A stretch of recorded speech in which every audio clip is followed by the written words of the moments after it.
1, 2, 3, come on!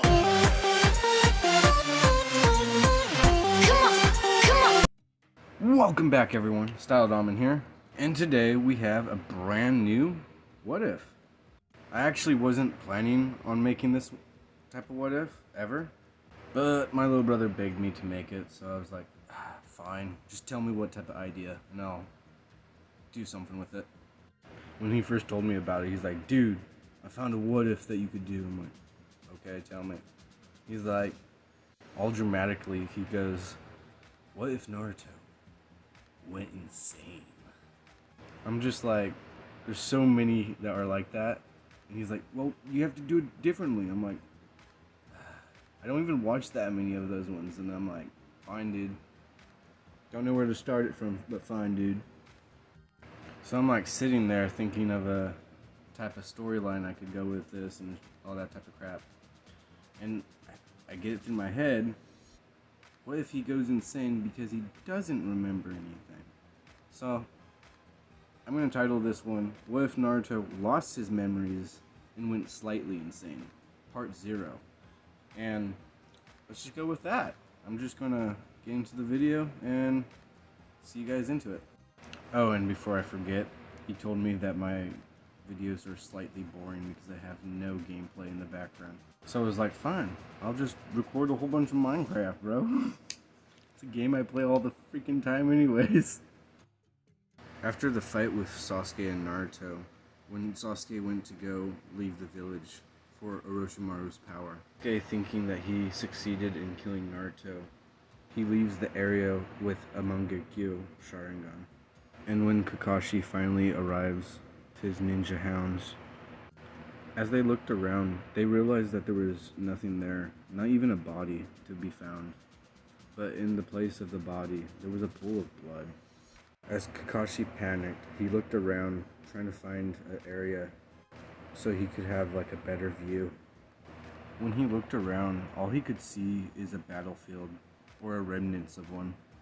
After searching in a wide circle, he eventually wandered back to the pool of blood to see whose it was. He finds out that it's Naruto's blood. His blood goes cold itself. He looks around and then thinks to himself, I don't see any crawl marks, so he couldn't have crawled away. It actually kind of looks like someone had came up and picked him up. But because of all the rain, he couldn't tell for how many people there were, or how less of people there were, or if Sasuke had even picked him up. Because there was so much rain, Kakashi didn't have any clues left over. All of it had been washed away. So Kakashi actually had to go back to the village empty-handed. As Kakashi was walking back to the village, he thinks to himself, why? Why did I ever have to teach Sasuke that damn move? If I didn't, would it have changed? Or would he have still been power hungry? And why didn't I try to teach Naruto and Sakura more jutsus? If I just treated them all the same, would things have still turned out this way? He thinks about his sensei Minato and how much he had failed him. And as Kakashi continued to walk, he had a sinking feeling in his gut. What is Jiraiya gonna think about this? As he began to shake. With Minato, he could get away from him because of him being dead. Jiraiya... nothing's gonna save you from that dude. As Kakashi looks down as he walks, dreading the feeling of telling anyone of what happened. As he begins to walk slower and slower to the village. After a few hours had went by, everyone that had went to bring Sasuke back was already in the hospital. They had actually been there for a bit more than an hour. The group was told nothing. The only two that were awake were Shikamaru and Ninji, but they were also unable to move. Sakura was also in there with the two, just waiting for an answer from someone. As she was looking at the door through the glass, she saw Kakashi quickly go by. She bolted out of the room and asked Kakashi for answers, as He span around. The moment that Sakura saw Kakashi's face, she instantly froze. The look in his eyes, like his spirit had just been broken, and the world had been crashing around him. Two didn't really say anything to each other, but they both knew. As Sakura turned around and slowly walked back into the room, as she sat down in a chair near the two, and without saying a word, both of the boys looked at each other with confused faces. They both realized that there was something wrong, but Sakura just wouldn't speak. She was in deep thought. All she wanted to know was what was going on. She wanted news, even if it was bad news. Right at that moment, she felt like she was left in the dark, with no escape. In another room of the hospital, the Hokage had actually just finished healing two of the genin, who were still critically injured, Choji and Akamaru, and Kiba was just complaining. Even though she had just finished healing them, they were not anywhere near ready to wake up. They need a napping nap. So she was actually beginning to go back to the office, and she ran into Kakashi. She begins small talk. "Oh, Kakashi, how are you doing? Is Naruto back? Is he with the others?" Kakashi shakily spoke. I wasn't able to find them. I looked all over the place for hours, and I couldn't find them. There wasn't even any tracks. It was all muddy because of all the rain. As she could see the look in his eyes, they were completely empty, and it looked like he had blamed himself for everything. She then spoke. "So, there was no bodies. Tell me more at the office." As they were leaving the office, Sakura spotted them leaving, so she decided to follow them. Shikamaru tried to stop her, but was unable to. As soon as they were in the office, Kakashi started to explain how, because of the rain, his ninja hounds couldn't find any of the scent, and how all that was left was a pool of blood. Tsunade asks if there was that much blood, then why is there no body, or did someone crawl away? As Kakashi then confirmed, ma'am, it was actually Naruto's blood, and it looked like someone had picked him up and carried him away. Tsunade with a shocked expression, why take a body? Was it Sasuke, or was it someone else? Kakashi struggling to say words, I don't know, ma'am. I'm at a loss. They both seem to be gone. And as he says that, they both hear a noise on the other side of the door. So Kakashi went to it and opened it to see Sakura on the floor sobbing. She couldn't even speak for how much tears were coming out. She had thousands of things floating around in her head. And Kakashi seeing her like this made him almost break down in tears himself, but was able to hold it back ever so slightly. Tsunade then told Kakashi to take Sakura back to the hospital with the others and inform them as well. As Kakashi slumps over, "Yes, ma'am." Kakashi and Sakura leave the room.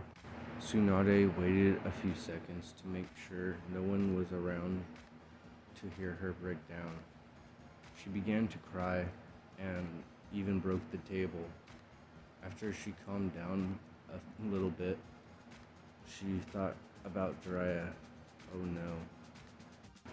After Kakashi told everyone that knew Naruto what had happened, they were sad, angry, and even confused. But when the civilians had found out, they went and had a festival to celebrate. A lot of Naruto's friends were angry at the whole village. They even tried to stop them, but were unable to. Most of the adult villagers hated Naruto, and none of his friends knew why. After a few days had went by, Jiraiya finally came back to the village. He jumped into the room via a window. Yo, Tsunade! As Tsunade's face went pale, she then spoke. Jiraiya, please close the window and come over here. And do it quickly. Jiraiya was a bit surprised. She said, please. Holy shit. He was so shocked he didn't even close the window. Tsunade sighs and informs him about the situation. After listening, Jiraiya tries to use the toad summoning to find Naruto, but was unable to. And that's what freaked them both out more. Jiraiya's head then sinks down. He thinks to himself that usually doesn't happen unless the summoner is dead. And even Tsunade was thinking of the same thing. But they didn't believe it. They didn't want to lose hope. So when Jiraiya would go on his intel missions, he would still look around and even tell his spies to look out for a blonde kid with whiskers, and to have all the other genin to look for him when they do long-term missions. One person that was the most distraught was Hinata. For the first few weeks, she didn't even leave the house, and when she did leave, she looked like she was crying for days and not having any sleep. Everyone knew she loved Naruto, but they didn't realize how much she cared about him.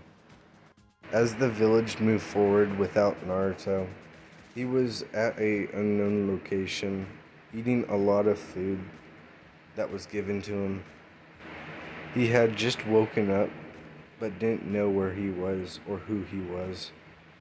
He was too confused to question anything anyways. With an immense appetite.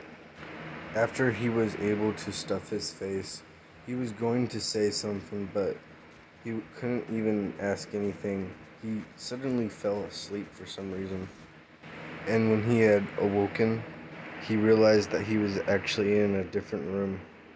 He realized it was the one that he happened to woke up in, but he felt a little off. Because of the room not having any windows and him losing his memory, he doesn't even question the fact that there was no windows. It was just complete concrete. As Naruto goes to get up, he notices he feels really weak, but is still able to move around. So he goes and opens up the door to go into the living room. After he entered the living room, he looked around and noticed that there was 3 people. 2 females and 1 male. To him, it looked like a family. To us, it looks like a couple of strangers that aren't even fucking talking. The 3 happened to be sitting at a table, writing down what looks to be like notes, but Naruto didn't know what any of it actually said. As soon as one of them spotted him, they quickly started to make food. Naruto was a bit confused, but then realized he was really hungry. For some reason, it felt like he slept for half a day, but yet he was actually asleep for 2.5. How great is that? 2.5 days and not knowing it. Shit. After the food was actually finished, he felt a bit suspicious, so he waited a few seconds and watched the others eat. As soon as he saw that they were just digging in, he's like, I might as well. And he digs into his plate. Unaware to Naruto, they had actually slipped drugs into his food.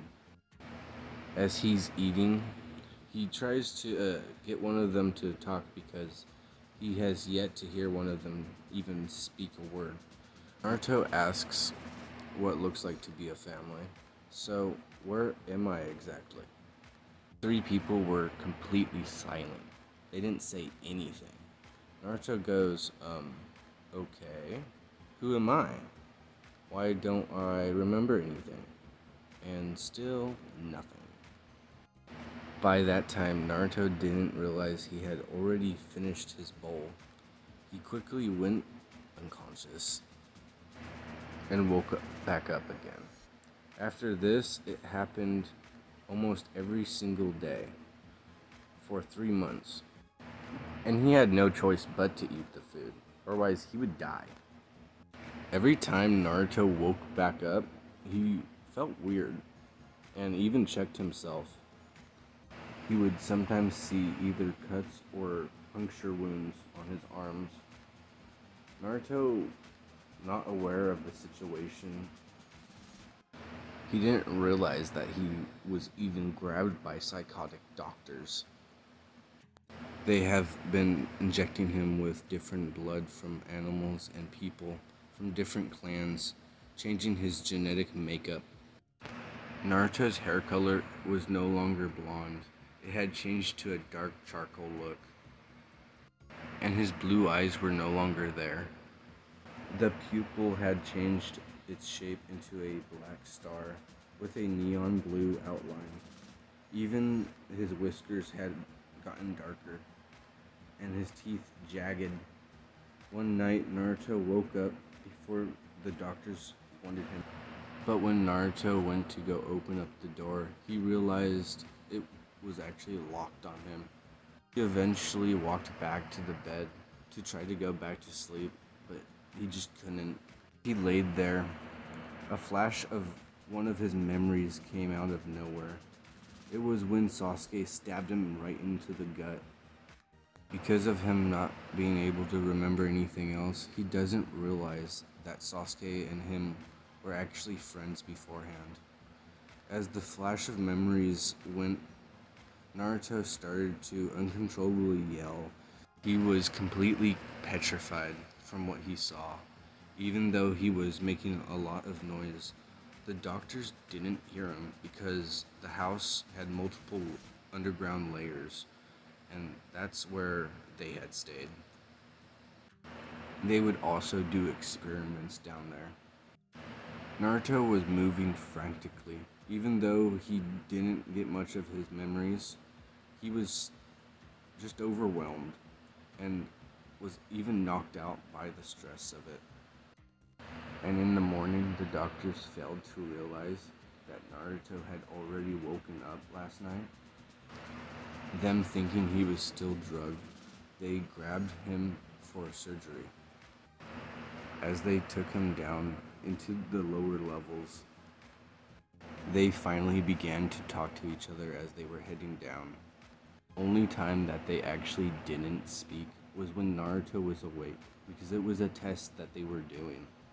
Some of them had actually started rambling on about their research almost being completed, and how pissed off they were about Kabuto taking their jobs. As another one stated, if it wasn't for him, they would still be Orochimaru's favorites. As soon as we're done, he'll be back for us. As the deranged three entered the room, they set Naruto on an operation table and began to cut into him.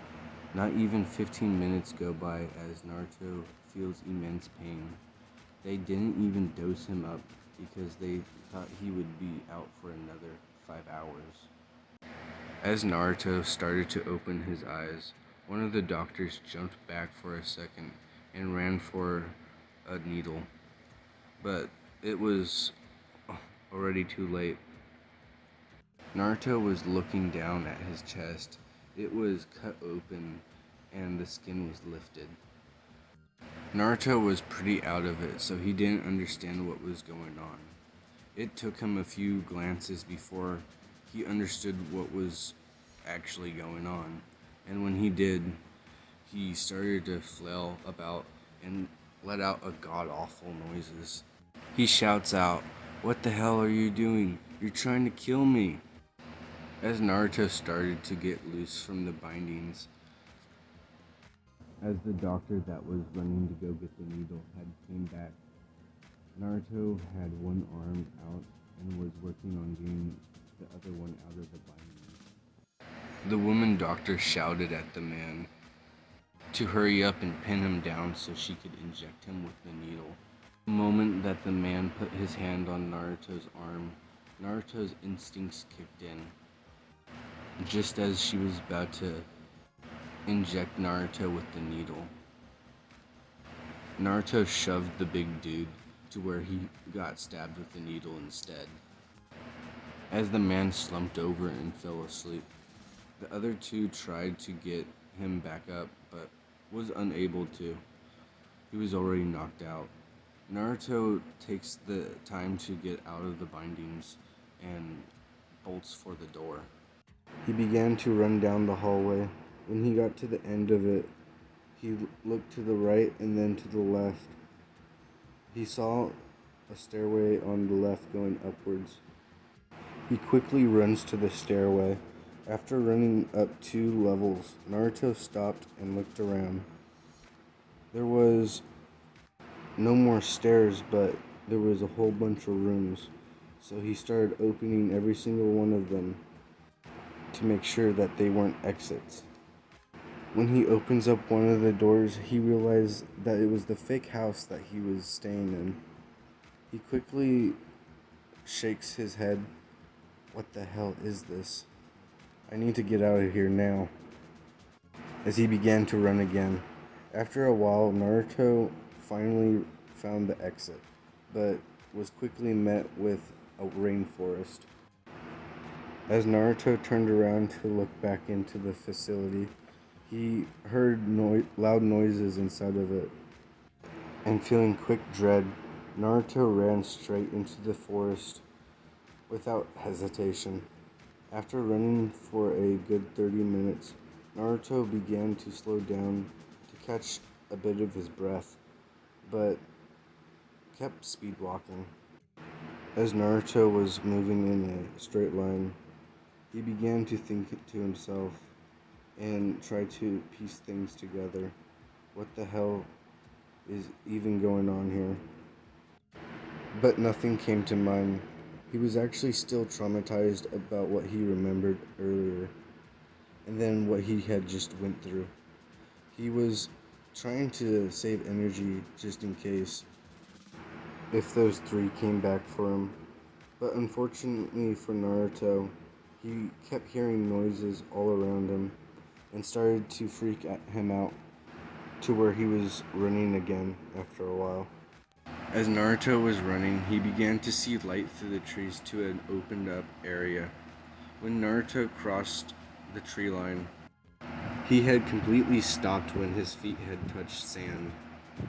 As he looked down to wiggle his toes between the sand, he looked back up, to the right, to the left, saw that it was completely a beach. He was actually about to pick a direction, but in an instant Naruto spun his head around. Nothing, but he felt a lot of danger nearby. And in an instant, hands came out of the ground, sucking him back down to the... Naruto was at his neck. He tried to say something, but was stabbed in the neck with a needle, knocking him back out to where he couldn't speak yet again. They wind up dragging Naruto through the forest and back into the facility. With the fact that he tried to escape, they were allowed to completely do as much research on him as much as possible, meaning experimentation after experimentation after experimentation. When Naruto had eventually woken up, he found himself in a room completely made of mirrors. For hours, Naruto was actually petrified at his own reflection, not knowing it was him. After he realized that it was just a reflection of himself and that it was copying every single move he did, it stopped having an effect on him. So the doctors wound up gassing the room and dragged him to a different room. When he had woken up again, he was inside of a white light room. When he woke up, it was so damn bright he could not open his eyes all the way. And just in a few weeks, Naruto had scratched out all the walls to where they were darker than what they were. Just to explain, he is being fed, and he is able. He has like a bathroom in the rooms, even though it's very unsanitary. After a while, Naruto had actually started to sometimes talk to himself and even chuckle a little bit, but he was still able to stop himself.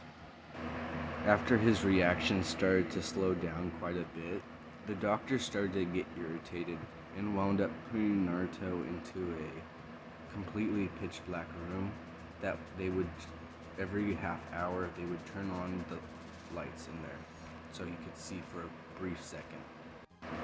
Naruto would actually start to see things, like every time the lights would be turned on, he would think that there was a door in the corner of the room, so he would try to go and hurry up and open it, but there was no door at all. And after the 11th hour, they wound up making the lights go on and off very frequently and more random. After a month of doing this, Naruto had went pretty much into the deep end. The doctors would see him sitting in the middle of the room or near the middle of the room, and him not moving an inch or a muscle made them think that he was either asleep or dead. So they went to go check on him. When the big man opened up the door and went to go lift up his face, Naruto had actually went and grabbed his face and flipped him over him, slamming him into the makeshift toilet they had gave him. It's glass and it shatters into the dude's face, killing him instantly. As one of the chicks in the room grabbed a chair or a stool, whatever you want to call it, and slammed it in the back of Naruto's head. When Naruto fell on the ground, he started to chuckle and laugh, and black goo started to come out of his forehead. His blood had become super thick and just so dark that it looked black. And while the third one was off grabbing the needles to make Naruto fall back to sleep, the one that was in the room gets slammed into the wall so hard it cracks the wall. After a while, the girl with the needle actually runs back in and tries to instantly run up to Naruto, stabbing the needle into his neck, but unfortunately for her, she was flipped right into the wall where the other girl had just slammed into it, causing a giant hole to open up in the wall. And Naruto just jumps right out. And the whole time, Naruto had actually black chained markings on his face, exactly like the curse mark. After a while of circling around the island, Naruto actually found a old boat with oars still inside of it. So he goes, start drifting out into the ocean. My bad, that was a hiccup. And this is actually all I actually remember being on the script. Yeah, I accidentally deleted it while I was doing this video. And even right now, I'm using my mic phone, my phone as a mic. And my actual headphones, it seems like they're just broken. I was talking into it and it just sounded like I was talking so quietly to where you guys can't even hear me. And I'm like, I need to talk louder or something. So yeah, this is all I got for part 0. I hope you guys all have like a great night. What time is it for me? It's like 3 o'clock. Holy shit. Yeah. I'll see you all in the next video. Peace.